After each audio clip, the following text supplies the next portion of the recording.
David. Hello, Bob. What are you doing here? Nice to see you too, Nina. Still pregnant, eh? We need to get going. Hang on a sec. Not the easiest people to find. You look tired, David. Bob, let's take a walk. We really have to get going, David. Bob? No. It's okay.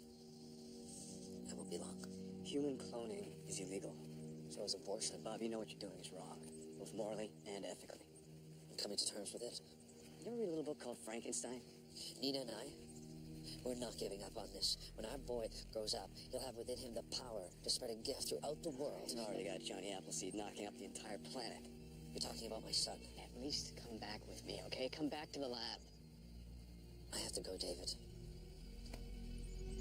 Bob, I'm not gonna let you do this. Yes, you are.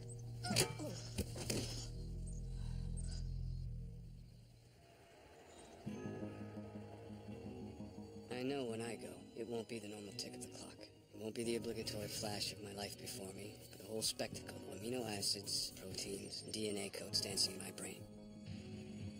Were we better off then? Or was it just that we didn't know as much as we do now? So what was it like when we knew nothing? When we didn't wonder? When we didn't engage? I guess that's death. And it's been chasing me for a long time. Dr. Sandstrom. Dr. Sandstrom. On November 8th, 2008, Robert Melnikoff Jr. was born at the Vista Point Medical Facility in Independence, Missouri. Attended to by a Dr. Stephen Clements, now deceased, and an unknown nurse. Is that correct? Cynthia Wilson. That was the name of the nurse. Thank you, Dr. Sandstrom. And can you tell me why Independence, Missouri? I guess that's where they were at the time. Ah, and it had nothing to do with the passing of Amendment 2 by the people of Missouri in November 2006, unwittingly legalizing human cloning? I suppose this is where you want me to go on record and say that Robert is a clone. For the record, would you say that he was a healthy baby? First time I met him, he was just getting over the flu. I see. When was that? During the pandemic of 2010. And at the time, did you feel that the Melnikoff clone was a threat? Human being. Robert is a human being. I see. I see. And when you first met him, 2 years old, did you still think that he should be destroyed? I wouldn't be here defending the lives of 3.2 million people if I did. And in hindsight, do you regret that decision? Nope. Even though close to 1 billion people died directly because of the Melnikoff clone? Now, hang on a second. People died because they got sick. Their immune systems broke down, their organs failed, they died. Same way they've been doing it since the first ding-dong of time. But why did they get sick, Dr. Sandstrom? I mean, that is what the scientists watching this inquiry are going to want to know. Why did they get sick? And what are we going to do about it? And that's what we are going to determine today.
this point, I'd like to call Robert Malnikoff. Say again. Bob died of a cerebral hemorrhage back in 2024. Call Robert Malnikoff Jr.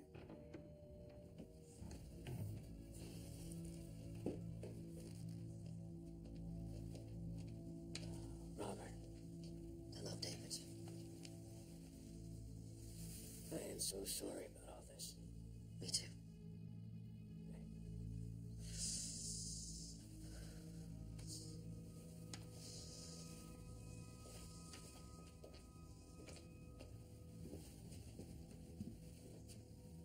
Would you please state your full name? Robert Crick Melnikoff, Jr. Would you characterize yourself as an entrepreneur? I suppose that's fair. And for the record, your parents were? Dr. Robert Melnikoff. My mother was Dr. Nina Korba Melnikoff. Oh, but that's not really true, is it? What's not true? You said your mother was Nina Korba Melnikoff. Yes, she was. She gave birth to me on November 8th, 2008. But you're a clone.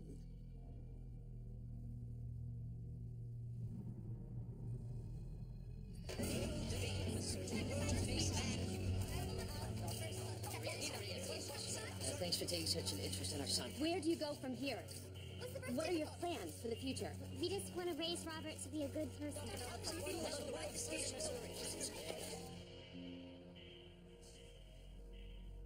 Are you aware of the circumstances that brought about your conception? Do you mean, do I understand the science of genetic engineering? I mean, do you understand why you were genetically engineered? Yes. My mother, along with Mr. Olivier Roth, Who committed suicide in 2008.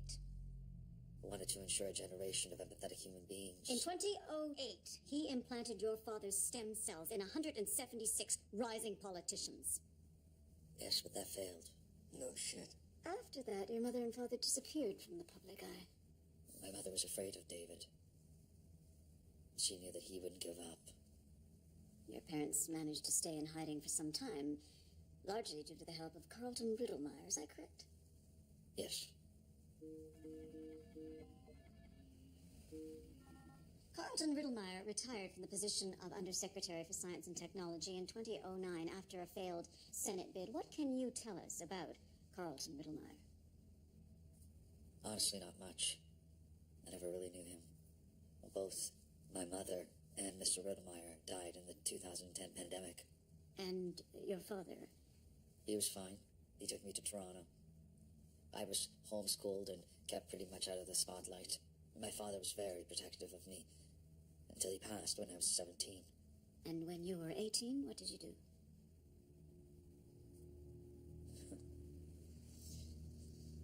Mr. Riddlemeyer, along with Mr. Roth, had established a trust that I had access to when I was 18. You founded the Robert Melnikoff Fertility Center with that money, which recently the press has referred to as Ground Zero. That's correct.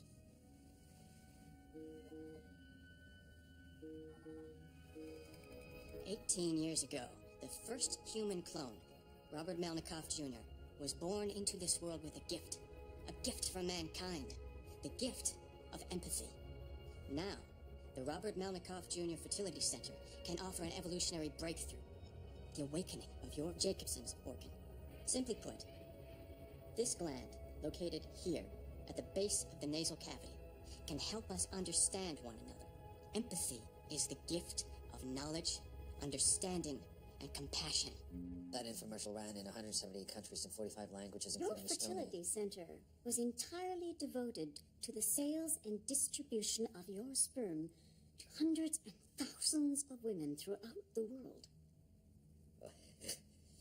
It's well known that my DNA is, at least was, the most desirable. And you took advantage of that.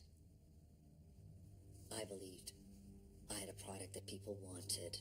You distributed your semen for financial reward and nothing more. Well, yes, no.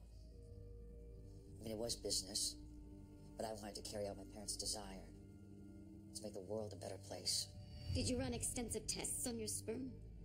Enough to know that I had a high count. On your DNA?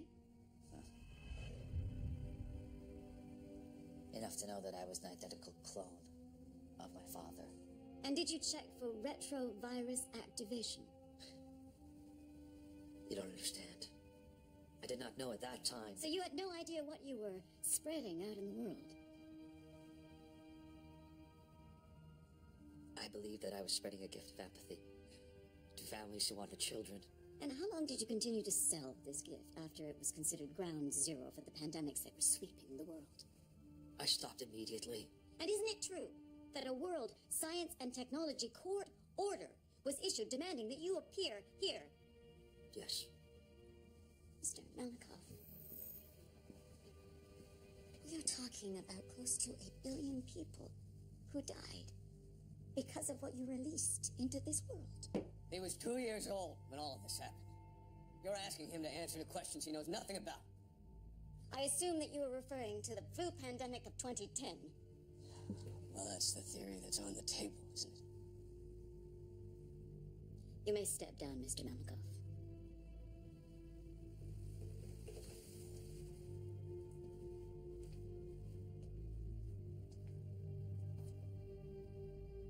You're very angry with me. This is very personal to you. Your emotions are overpowering. You may step down. I'm going to call Mako Binghamton. You did well.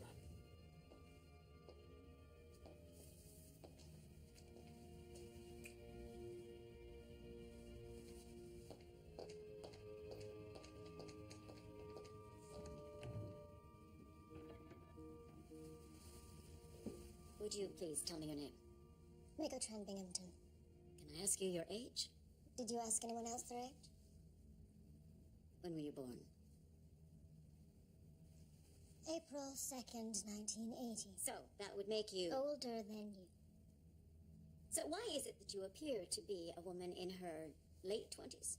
I contracted TTLV strain 451 during the outbreak of 2023. I had extensive scarring, hair loss, internal organ damage. So I take it that the way you appear today is due to extensive surgery. Yes. Artificial skin replacements, hair. I had a new liver, spleen, and left lung regenerated through my skin stem cells. And I had my leg replaced when limb replacement surgery became available. I guess that was a bit of a vanity thing. So you believe in the science of science? Yes, I do. No regrets? None. No concerns about any of your surgeries? No, why should I have concerns? They're all standard procedure today.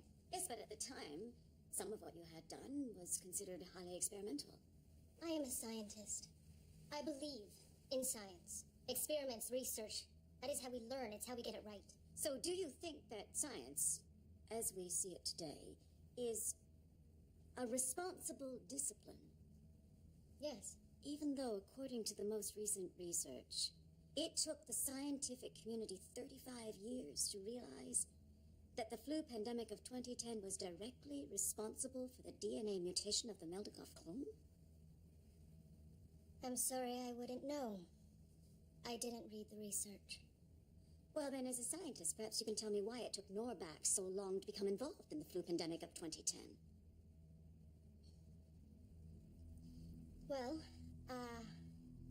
we were a little bit disorganized back then. We had a lot going on. Where the hell have you been? Around. David, I have been looking for you Take ever... this stupid mask off. Do you even know how bad it's getting out there? Pretty good idea. Look, I got your message. I came back. What do you got for me? Riddlemeyer quit last week. Why? I don't know, other interests. Now we've got this new guy, Kretschmeyer somebody, who... an idiot. He doesn't know a petri dish from sequencer. Assuming Norback's all over this flu. No. We're all over the place, David. We're getting nowhere. And have you read the latest numbers? Been on a mountain talking to yaks for the last 2 months, Mako. Well, the next time you need to take a break, could you go somewhere that at least has internet? How bad is it? We're dealing with a massive pandemic. We've got simultaneous explosions of infections in Berlin, Brussels, Paris, and London. Sure it's the same virus? Identical. And it seems to be uncontainable. It's slipping out of quarantines, popping up in places it shouldn't be. Clinics, hospitals. Nobody has any idea why. So far, it's up to 22 countries. Still no patient zero? We're not even close to any containment. Oh my god. Where did you come from? Just got in last night. Hello, my friend. Oh, man. I thought I was never gonna see you again. Hello, David. Jesus. Did you pull this off? You just gotta know who to lean on. I started PCRs on the strain to check for genetic drift. I pulled the latest data for you. I asked her to put your office back together. Say something, David. World's waiting to shit on us. Let's get to work. No, I'm curious. Why was this particular virus so hard to contain? Because we weren't looking in the right places. Are you suggesting incompetence? Absolutely not. Then why weren't you looking in all the right places?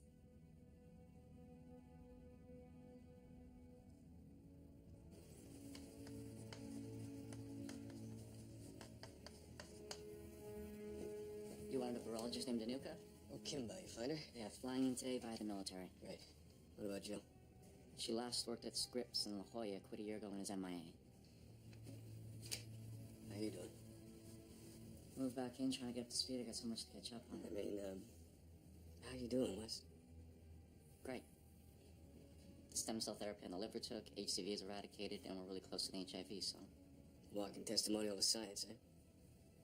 I missed it around here. I'm sorry about Rachel.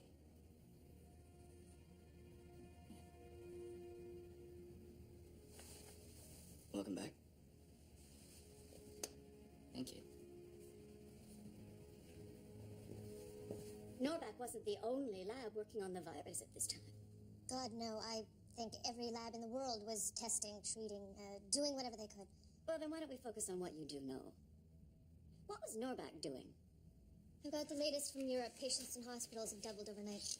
Homeland Security has issued a statement suggesting terrorism. And it's shown up in South Africa, so that makes it 6 countries on that continent now. But we're still getting conflicting ID reports. Wait a minute, I thought it was confirmed that we were dealing with the same strain. Well, we think we are, but other labs working on this strain aren't so sure. Okay, I trust us, so let's operate on the assumption that we're dealing with the same strain universally. What else? Okay, we're looking at high mortality rates in 11 centers. And this was just 72 hours into the initial reports of the outbreak. And the numbers doubled again after that night. So what took so long to shut down the airports, contain the borders, shut down the schools? This was 2010. A flu epidemic hit generally every year, and most people, the elderly, were advised to get flu shots. But just like going to the moon, it became commonplace. But this was not just a commonplace flu. No, it wasn't. Pandemic's been noticed in, 987 urban locations in North and South America, Africa, Asia, and Europe. Nothing in the Middle East. Is that why Homeland's thinking terrorism? The outbreaks were simultaneous. They don't think that's a coincidence. What about Australia? Had a border shutdown in place. They sealed up every entry point after the first alert was posted. Civil aviation in North America will be shut down at 10:30 tonight. Anything else? 127 Muslims were killed in retaliation attacks. Fucking TV. They don't even know it's terrorism. They're just throwing gasoline on the fire. How would you like me to spin this, David? I don't know, Wes. Tell them... Just make something up that's positive. There's 500,000 people dying. It's gonna take some work. Look, let's focus on what we know we can deal with. Anuka, where are we at with the identification? I'm not 100% sure yet, but the sequence analysis suggests a variant of a couple of different flu strains.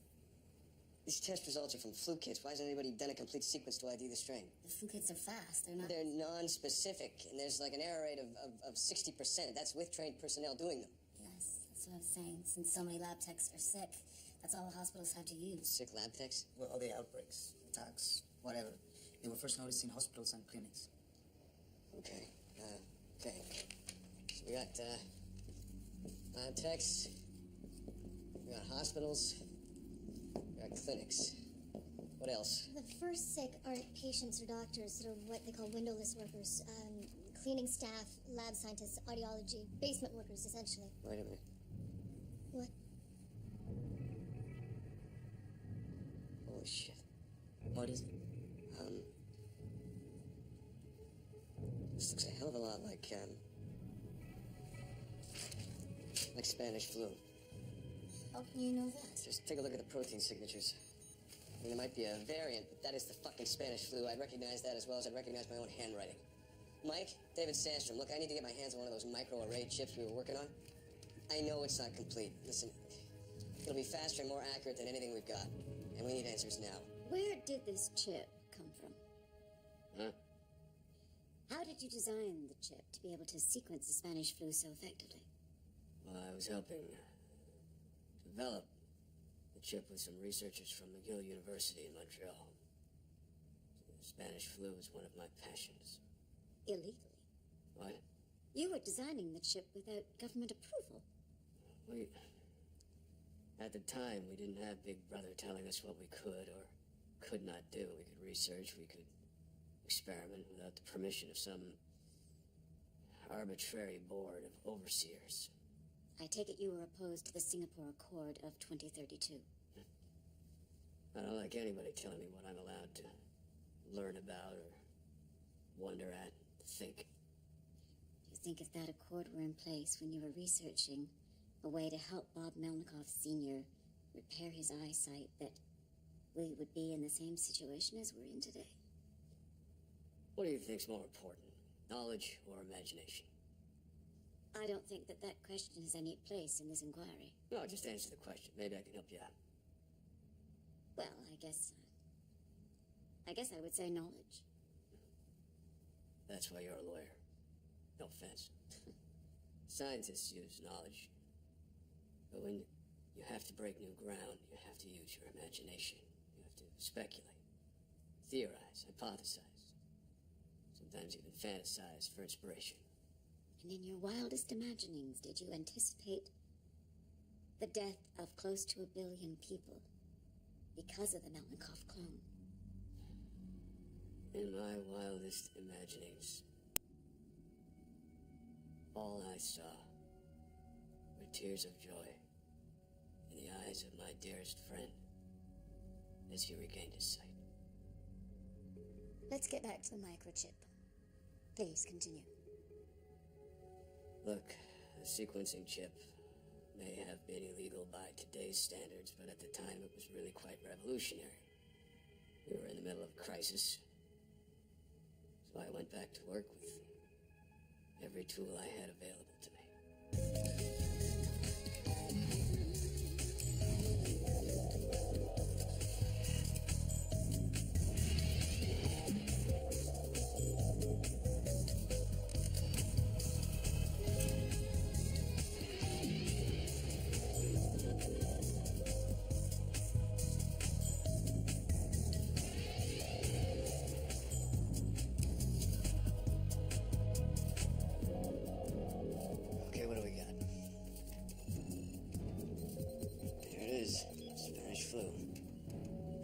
Celebrate or to fall on my knees and pray. Wait a second, how's that possible? How can you have simultaneous outbreaks of flu strains with exactly the same genetic code? That's impossible. Viruses evolve, they mutate. Yeah. Well, that's not natural. Maybe Homeland does have something with his terrorism theory. Get it out there, let him know what we're up against. Jill Langston designed a vaccine for the Spanish flu in 2005. But not one single government felt the need to stockpile it. And if we did have stockpiles, do you feel the pandemic would have been stopped in its tracks? Things wouldn't have gotten as bad as they got. Dr. Binghamton? I agree. Then why did the WHO, the CDC, and 60 major drug companies all disagree with you? Because it hadn't been around for decades. Supply and demand. Nobody stockpiled vaccines because nobody thought you could make a buck off them. So once you discovered it was the Spanish flu, what'd you do? Our mandate was to identify where the outbreak occurred. Was it terrorism or something else? While the Spanish flu ravages the Americas, Europe, Asia, and Africa, with daily death tolls now estimated into the hundreds of thousands, the one safe haven on the globe continues to be Australia. Today, the Emergency Coalition government announced that it turned away 5 refugee ships that had entered its territorial waters. The government also passed legislation to allow First outbreak in Finland. Hospital? Hospital. Patient serves a microbiologist. Testing for the flu, he gets it. But from whom? No one had it. It's a classic flu transmission. I mean, somebody's sick with something, they're weak, they get the flu, and they die, but then the healthcare workers come down with it, everybody thinks they're patient zero. But microbiologists, if anybody, would take precaution, David. It's an incredibly contagious strain. No, we're missing something. The scientific community had been warning the world that we were destined for a major pandemic. While everyone was out renting an inconvenient truth, nobody was listening to us. Well, maybe you just didn't speak loudly enough. You didn't know David Sandstrom back then. I don't give a shit about the pig farmers, all right? The virus could be zoonotic. That means it could pass between animals and humans, all right? So all the pigs along the Canadian-U.S. border have to be destroyed. Fuck that shit! Do it now! Hello? What?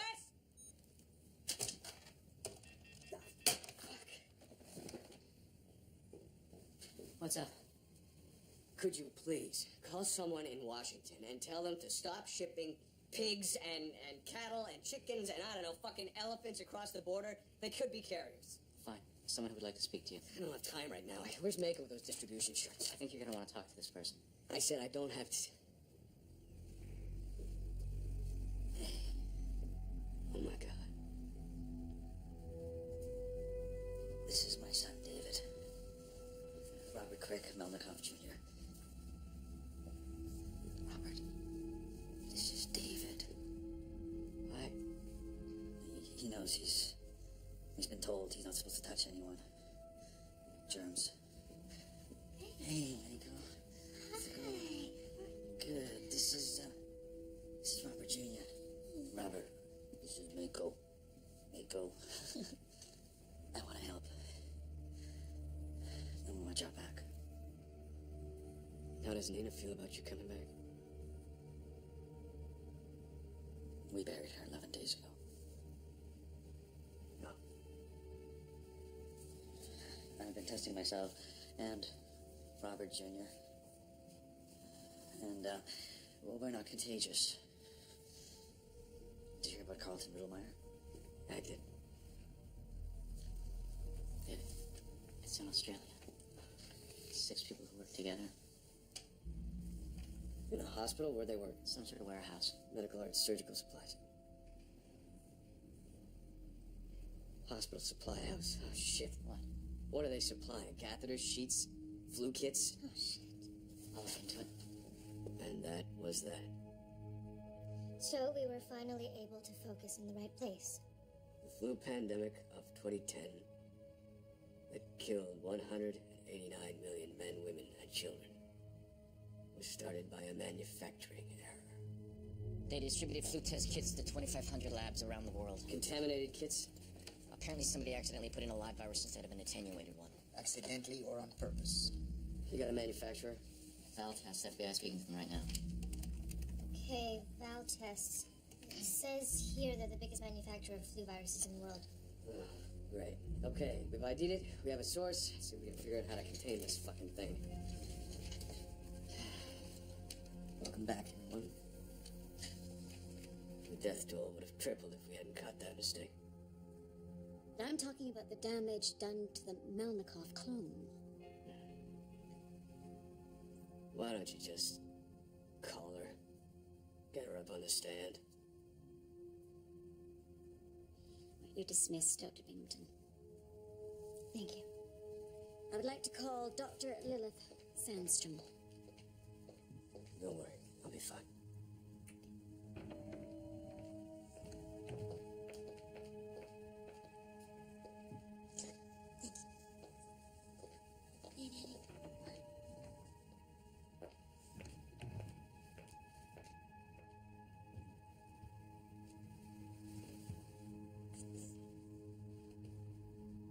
State your name Lilith Sandstrom Bushrak. and your occupation. I'm a paleovirologist, which you would call a genetic historian. And can you tell us why you are here today? 3 months ago, my research lab began collecting data on the Melnikoff lineage. We still need to do the clinical research. This is some very compelling stuff. It's a start. Oh, little I. You pretty much nailed it. Shit. I still have a lot of work to do. Well, of course you do. You need to publish this. You really think so? Yeah. Dad, if we confirm the Melnikov lineage is the source, this could be a witch hunt. We're not gonna let that happen. And could you summarize the retrovirus analysis of Robert Melnikov? You have to understand, this is preliminary data we're still reviewing. But convincing enough for you to feel necessary to publish. Now, could you please explain what you discovered 3 months ago? When Robert Melnikov was infected during the influenza pandemic of 2010, retroviruses in his body were reactivated. I'm sorry, could you explain what an endogenous retrovirus is? More or less a parasite fossilized in our DNA for millions of years. It's in all our cells, including cells critical for our reproduction. Sperm, egg. Every patient zero from every outbreak is a confirmed Melnikov test tube baby. What about Robert? Is he contagious? Is he one of these viral factories? Astoundingly, no. It appears he's immune to whatever activates them in his lineage. Still makes him the direct genetic link to this whole new generation of retroviruses. Okay, we've got to fix it. We need to evaluate some kind of quarantine protocol.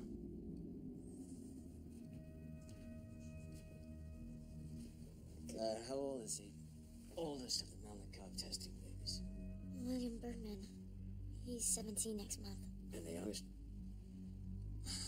I don't know. Thousands will be born next year. All right, here's what we're gonna do. We're gonna do the best that we can to make these people as comfortable as we can. We're gonna put all your raw data on the internet, make it accessible to anybody. We're gonna put together the best team of virologists we can find. We're gonna be damn sure that we don't end up in some inquisition room where they make us seem like a bunch of bungling buffoons. So, let me put all this together. Nina Korba and Olivier Roth were successful in cloning a human fetus in 2008. Human cloning was at that time illegal. That was a long time ago.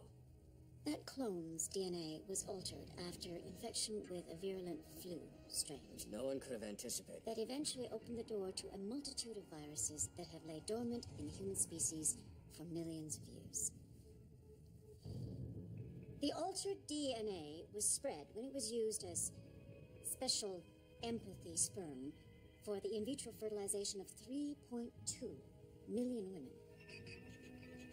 Now, we can directly link the CT-LV virus of 2022 that killed 13 million people to the descendants of the Melnikov experiment.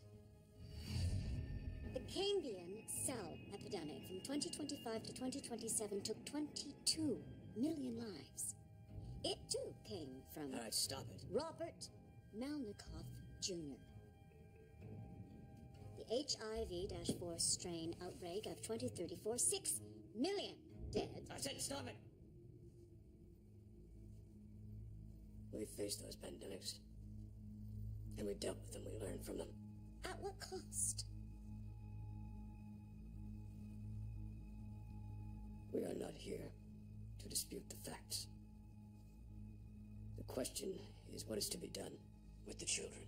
Dr. Sandstrom, this inquiry was called after a classified document written in conjunction with the Consortium of the Unified Nations questioned whether the current direction of the scientific community is aggressive enough. Well, that's just fucking bullshit. There are over 150 labs all around the world who are currently picking apart those retroviruses. Well, finding out how they reproduce in the human body, finding out how they stay alive. Well, isn't that just a waste of time and money? You have to know how something lives before you can understand how it will die. And in the 3 months since you began this work, how close are you to a solution? It could be right around the corner, or it could be halfway to heaven. But we learn something new every day. And do you agree that every day there are still these viral factories walking amongst us? Quarantining 3.2 million children under the age of 18 is challenging. Yes, but I have met some of these kids. They are empathic, and they know what's at stake. No, we haven't got them all contained. We need more money. We need more facilities. And so far, 4 trillion euros has been spent on this program. Then by the time this is over, we'll probably need another 4 trillion. The consortium has recommended an alternative approach. The consortium are a bunch of bureaucrats who should stick to political science and not biological. The consortium is recommending a humane eradication program of the Melnikov lineage. That's insane. They recommend that the program take effect immediately and that the remains be properly incinerated for the protection of the general population.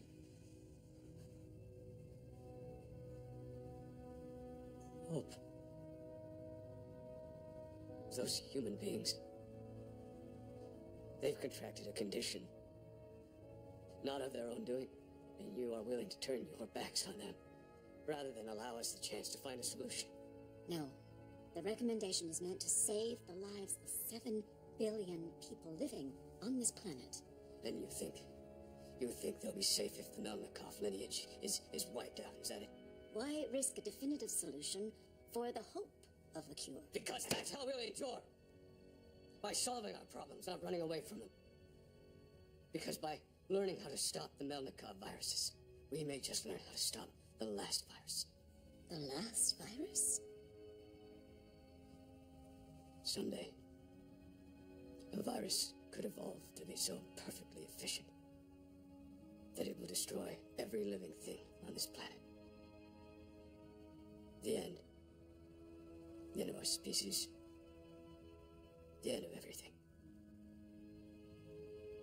And it's going to happen. No matter how many corpses you throw in the fire. No matter whether you're prepared or not. Science makes mistakes. But science is a journey. The road is long, and with every step, we learn a little bit more.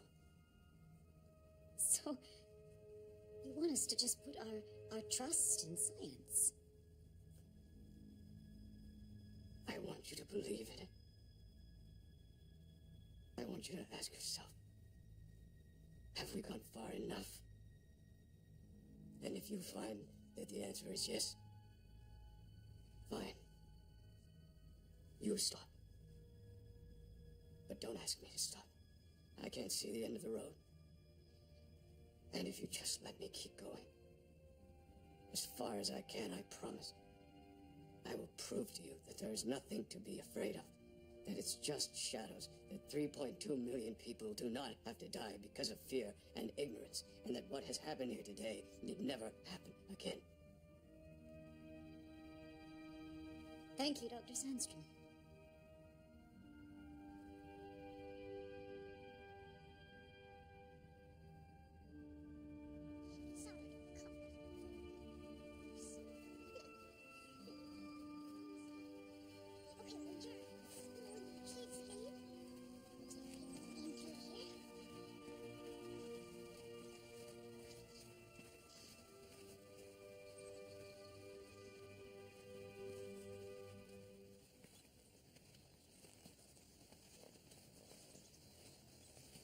Think he's dead?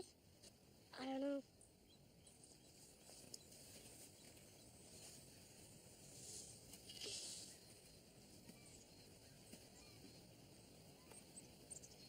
He's dead.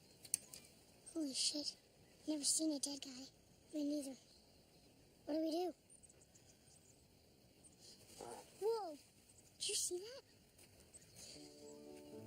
You okay, mister? You're bleeding. Bob.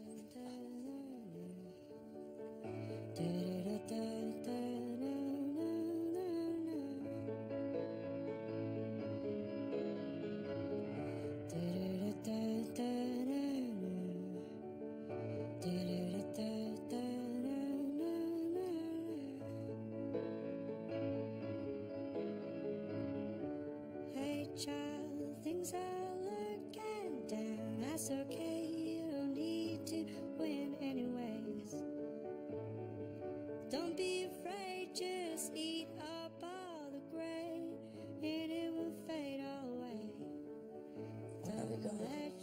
myself fall down.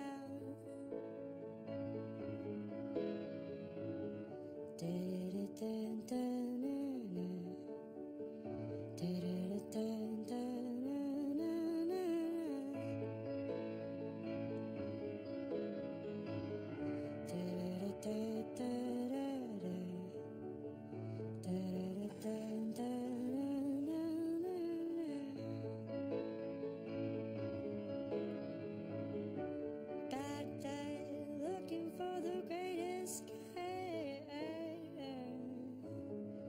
He says bad day, looking for the great escape. On bad day, looking for the great escape. Great escape.